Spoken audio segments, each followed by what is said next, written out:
Haleluya, shalom saudara.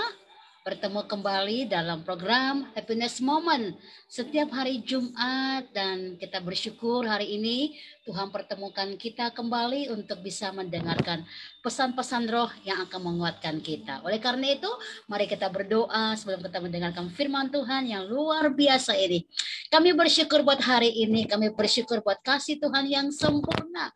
Kami bersyukur karena kami percaya firman Tuhan hari ini meneguhkan, menguatkan, memberkati kami. Maka pertajamkan telinga roh kami, pertajamkan mata roh kami. Apa yang kami dengar, apa yang kami baca, kami percaya kami diberkati. Semua kami yang hadir dan mendengarkan program ini baik di Indonesia maupun di luar negeri, kami semua diberkati, nama Tuhan dipermuliakan. Haleluya, haleluya. Amin, amin, amin. Puji Tuhan saudara, setiap hari Jumat kita bertemu dalam program Radio Love Jogja FM dengan tema adalah Happiness Moment. Dan saya percaya bahwa tema hari ini yang kita akan bicarakan dalam program Happiness Moment ini memberkati kita. Nah, tema hari ini adalah bagaimana kualitas karakter saudara ya akan berbicara lebih kuat daripada sebuah pembelaan diri. Dan mengapa saya ambil tema ini saudara? Karena memang terlalu banyak situasi dan keadaan yang membuat kita itu bisa cepat terpancing secara manusia, dan kadang-kadang kita kecewa, kita putus asa, kita lemah, tetapi Alkitab berkata bahwa kita harus terus mempertajamkan dan menunjukkan kualitas-kualitas dari karakter roh kita, sehingga itu boleh menjadi berkat bagi orang lain. Nah, satu tema firman Tuhan ini yang membuat kita mengerti bahwa hari demi hari kita harus membiarkan Tuhan ambil alih dan dia mempertajamkan seluruh hidup roh kita untuk menjadi seseorang yang memuliakan nama Tuhan dalam setiap sikap, perkataan, dan perbuatan. Nah, bagaimana caranya untuk bisa mengembangkan kualitas saudara, kualitas roh yang membuat saudara boleh mengalami kemenangan. Nah, kita akan belajar untuk melihat bahwa untuk sebuah kualitas itu bisa kita dapat atau kita alami, harus menyerahkan hak saudara. Kalau saudara menyerahkan hak kepada Tuhan, ya, ini membuat saudara akan melihat bahwa ada kemenangan yang luar biasa terjadi. Ada banyak orang yang terpancing dengan hal-hal kedagingan, sehingga itu membuat dia nggak bisa terlihat ada kualitas. Nah, kita perlu menyerahkan hak kita kepada Tuhan, saudara.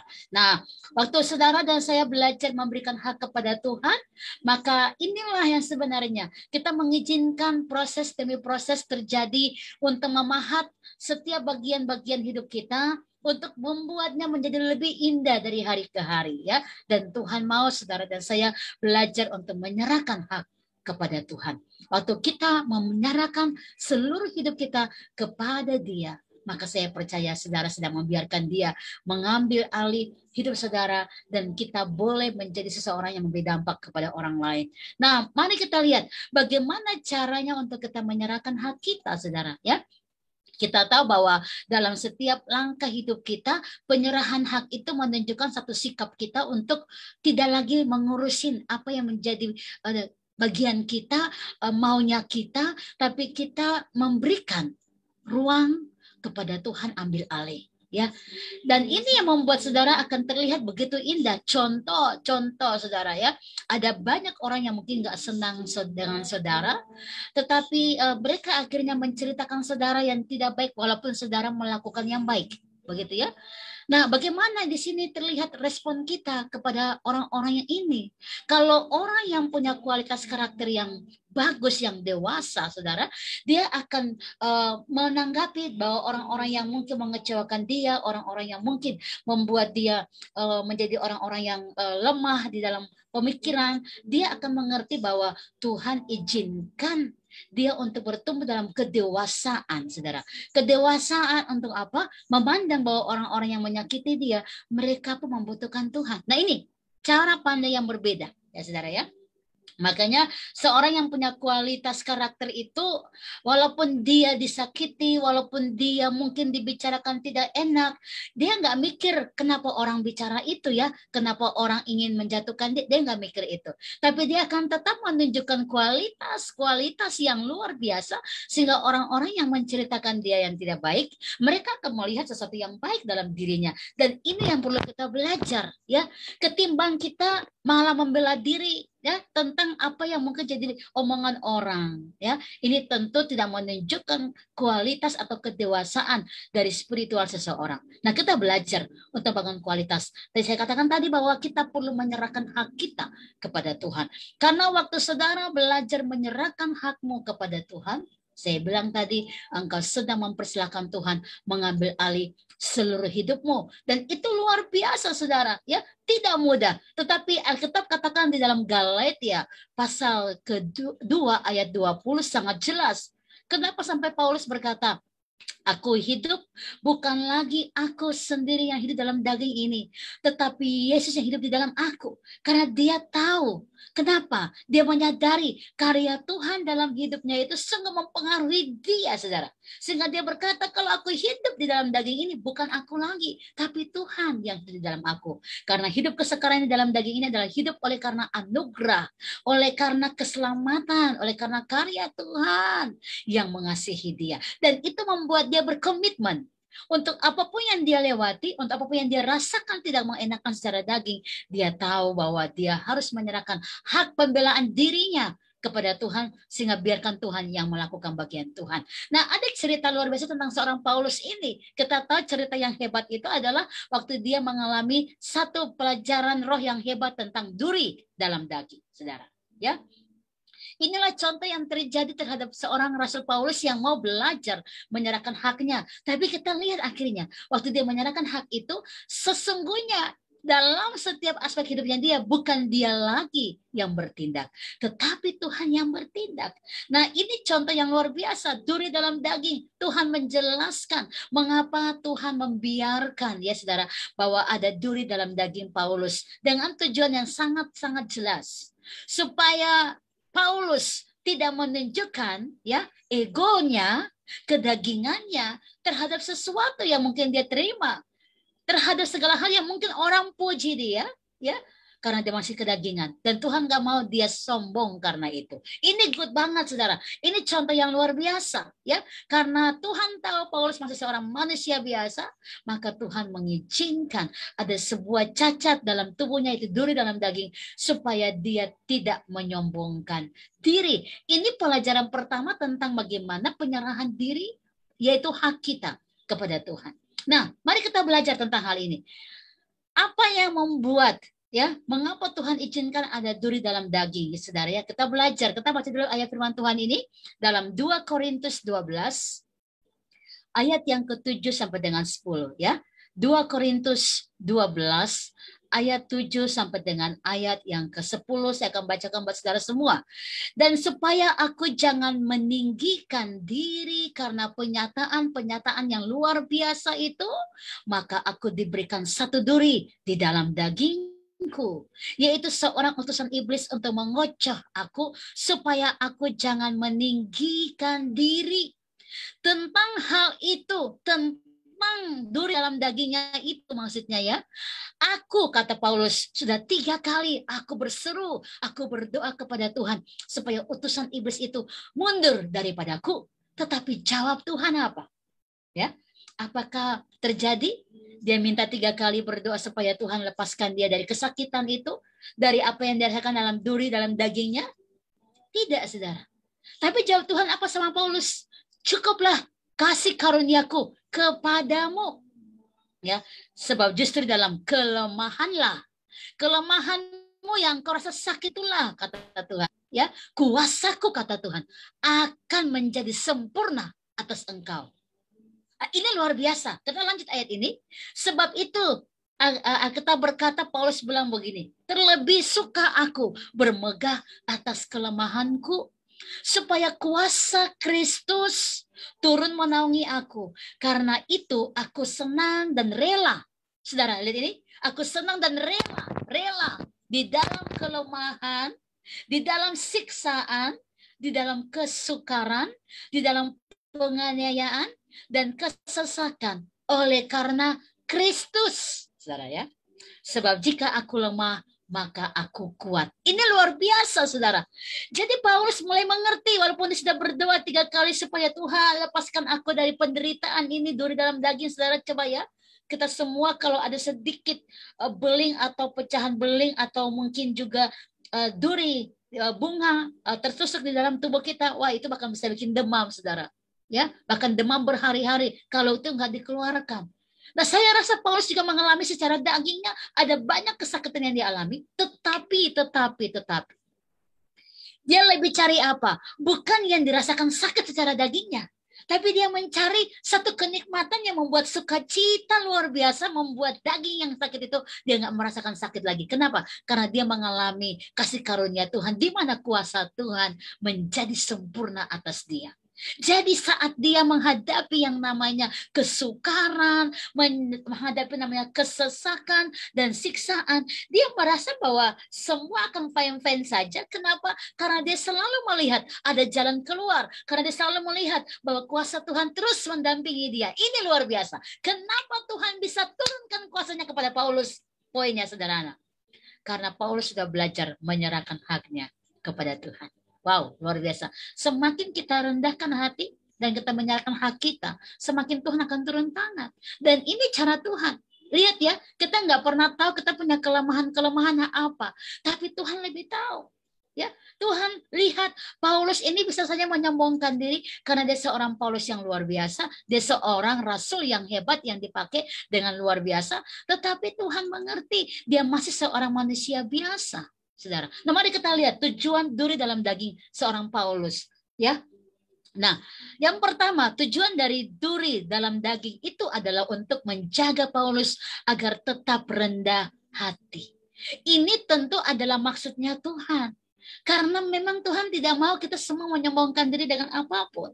Nah, Paulus ini orang pentingnya Tuhan dalam kerajaan Allahnya. Kenapa? Karena orang yang dipilih oleh Tuhan untuk menyampaikan isi hati Tuhan. Menyampaikan kabar baik, good news bagi semua orang yang sedang di dalam kelemahan, dalam kesesakan, dalam kesesatan mereka juga. Dan Paulus dipakai untuk selamatkan jiwa-jiwa ini. Paulus pernah mengalami perjumpaan dengan Tuhan sehingga dia tahu bahwa apapun yang dia alami, dia terlihat di dalam kitab-kitab yang dia tulis, ya, bahwa secara manusia ia tidak akan menjadi sombong justru karena dia menyerahkan haknya kepada Tuhan, sehingga tujuannya sangat nyata, ya, dia tetap merendahkan diri, dia tetap mengasihi Tuhan. Nah, kata sombong di dalam terjemahan bahasa Alkitab yang baru, ya, terjemahan baru itu artinya meninggikan diri. Nah, terjemahan lama artinya membesarkan diri. Dan di dalam bahasa Indonesia sehari-hari dikatakan sombong. Nah, Tuhan tidak mau kalau itu terjadi dalam Paulus karena Tuhan masih punya maksud, rencana yang besar kepada Paulus. Wah, itu coba bayangkan, saudara, kalau Tuhan juga lagi punya maksud buat kita. Wah, ini luar biasa. Jadi ini adalah cara dan rencana Tuhan kepada Paulus. Ya, Paulus awalnya nggak sadar. Dia berdoa minta Tuhan, ambillah, lepaskan aku dari rasa sakit ini. Ya, tapi setelah dia mengerti bahwa Tuhan berkata, cukuplah kasih karunia-Ku bagi engkau. Karena saat engkau lemah, kuasa Tuhan akan turun kepadamu. Baru dia ngerti. Oh, berarti ini pun adalah rencana Tuhan. Ini indah. Karena waktu Paulus akhirnya merasakan kesakitan, kekecewaan, dia nggak pernah merasakan itu lagi. Karena dia yang tahu adalah hidupnya adalah Kristus. Ini indah. Ini bicara tentang hidup yang dibaharui oleh Tuhan. Hidup yang benar-benar menjadi seorang yang lahir baru dalam Tuhan. Nah, tujuan kedua tentang duri dalam daging adalah kita mengetahui bahwa penderitaan itu berasal dari kehendak Tuhan. Ya, Tuhan mengizinkan supaya apa? Paulus menggenapi tujuan-tujuan yang baik yang ditetapkan oleh Tuhan sehingga ia selalu berada di dalam kehendak Tuhan. Yang pertama tadi supaya dia tidak sombongkan diri. Yang kedua supaya kehendak Tuhan, rencana Tuhan tetap terjadi buat dia, di mana Tuhan tetap pakai dia untuk menjadi seorang yang menjadi contoh, saudara, role model menjadi seorang percontoh yang bisa menunjukkan sesuatu yang hebat dalam kehidupannya. Makanya kalau bicara karakter Paulus, luar biasa. Dia sudah dewasa di dalam Tuhan. Dia mengasihi Tuhan. Dia tahu bagaimana memperlakukan orang-orang yang berbuat jahat kepada dia, saudara. Bahkan saudara lihat ya, karena dia berbuat benar pun dia dipenjarakan. Tapi kita tahu bahwa penjara tidak bisa ya memenjarakan spirit of God yang ada di dalam Paulus. Karena di penjara dia bisa menulis surat ya, berita Injil Tuhan kepada jemaat-jemaat di Korintus. Dalam penjara dia bisa menulis surat kepada jemaat-jemaat di Efesus dan seterusnya. Penjara nggak bisa menahan orang-orang yang hidup dalam roh Allah yang luar biasa. Saat saudara ada di tengah-tengah penjara kehidupan dunia ini yang penuh dengan penderitaan dan persoalan masalah, sebenarnya masalah persoalan itu tidak bisa membuat engkau terkungkung dan terikat dan gak bisa ngapa-ngapain. Kenapa saudara? Karena roh Allah ada di dalam saudara. Ini good banget, ini luar biasa sekali. Dan kita harus sampai di titik itu.